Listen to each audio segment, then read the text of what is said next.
Hello, good morning dear student. Class 11th की chemistry में आज हम लोग अपचयोपचय अभिक्रिया या रिडॉक्स अभिक्रिया के विषय में पढ़ते हैं। रिडॉक्स ऐसी रासायनिक अभिक्रिया जिसमें ऑक्सीकरण एवं अपचयन दोनों प्रक्रिया एक साथ साथ होती है। अधिकतर रासायनिक अभिक्रियाओं में इलेक्ट्रॉनों के आदान प्रदान होते रहते हैं और इलेक्ट्रॉनों के आदान प्रदान के कारण परमाणुओं पर उपस्थित इलेक्ट्रॉनों की कुल संख्या में परिवर्तन हो जाता है।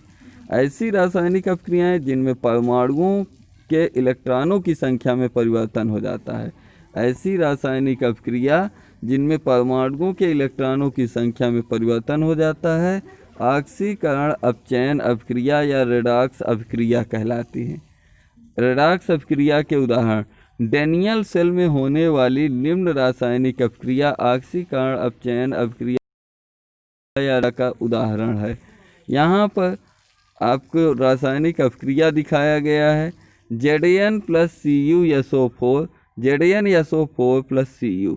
Zn जिंक की ऑक्सीकरण संख्या 0 है, यहाँ 0 से +2 हो जा रही है Zn में, तो ऑक्सीकरण संख्या में वृद्धि हो रही है। अतः यह अभिक्रिया के ऑक्सीकरण पार्ट को ऑक्सीकरण हिस्से को दिखाती है।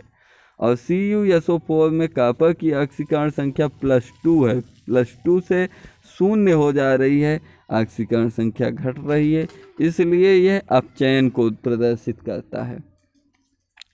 अब हम लोग रेडॉक्स अभिक्रियाओं के प्रकार टाइप्स ऑफ रेडॉक्स रिएक्शन। अभिकारक अणुओं के आधार पर रेडॉक्स अभिक्रियाएं निम्नलिखित 3 प्रकार की होती हैं। पहला अंतराणुक रेडॉक्स अभिक्रिया, दूसरा अंतःअणुक रेडॉक्स अभिक्रिया और तीसरा स्वतः रेडॉक्स अभिक्रिया। स्वतः रेडॉक्स अभिक्रिया को असमानुपातन अभिक्रिया भी कहा जाता है। तो सबसे पहले हम लोग अंतराणुक रेडॉक्स अभिक्रिया को पढ़ते हैं। अंतराणुक intermolecular redox reaction. Intermolecular redox reaction जब किसी रासायनिक अभिक्रिया में एक क्रियाकारक अभिकारक व दूसरा क्रियाकारक अपचायक होता है। जब कोई ऐसी रासायनिक अभिक्रिया हो जिसमें एक अभिकारक जो है क्रियाकारक ऑक्सीकारक की तरह हो, दूसरा आपका अपचायक की तरह हो, तो ऐसी रासायनिक अभिक्रिया अंतराणुक रासायनिक अभिक्रिया कहलाती हैं।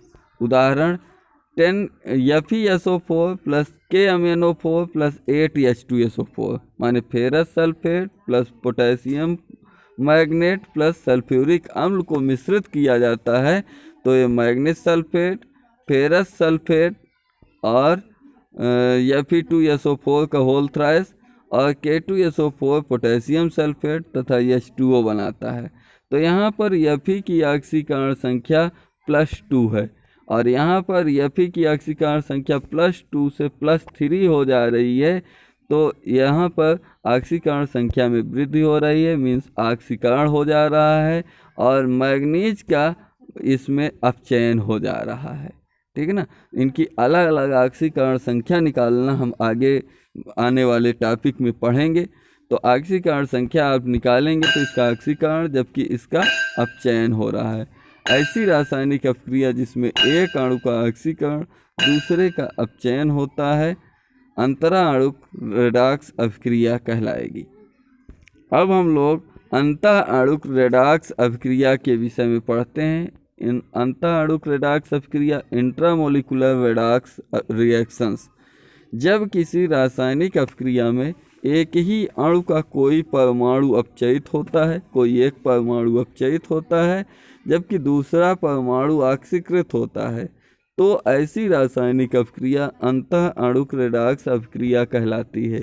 उदाहरण 2KClO3 पोटेशियम क्लोरेट, इसके रिएक्शन से 2KCl प्लस 3O2 में अपघटित हो रहा है।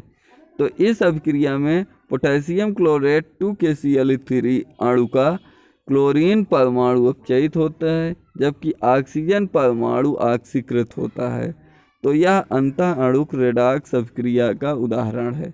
इसके पश्चात थर्ड क्रिया स्वतः ऑक्सीकरण अपचयन अभिक्रिया जिसे ऑटो रेडॉक्स रिएक्शन या डिस्पर्समेशन रिएक्शन कहा जाता है। डिस्पर्समेशन रिएक्शन, ऑटो रेडॉक्स रिएक्शन। जब किसी रासायनिक अपक्रिया में एक परमाणु ही स्वतः ऑक्सीकृत होता है, वही परमाणु ऑक्सीकृत होता है और वही परमाणु अपचयित होता है, दोनों क्रिया एक साथ एक ही परमाणु दिखाता है, तो ऐसी रासायनिक अपक्रिया स्वतः रेडॉक्स अपक्रिया कहलाती है।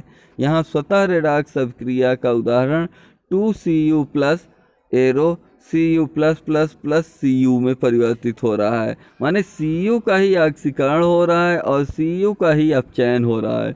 इस अपक्रिया में Cu प्लस स्वतः ही ऑक्सीकृत एवं अपचयित दोनों हो रहा है, अतः यह स्वतः रेडॉक्स अपक्रिया का उदाहरण है। तो इस प्रकार से आज हम लोगों ने रेडॉक्स अपक्रिया एवं उसके प्रकारों से संबंधित बात को आज पढ़ लिया है। अगले टर्न पर हम लोग ऑक्सीकरण संख्या निकालना, ऑक्सीकरण संख्या क्या है, उसे कैसे निकाला जाता है, जैसे टॉपिक को पढ़ेंगे।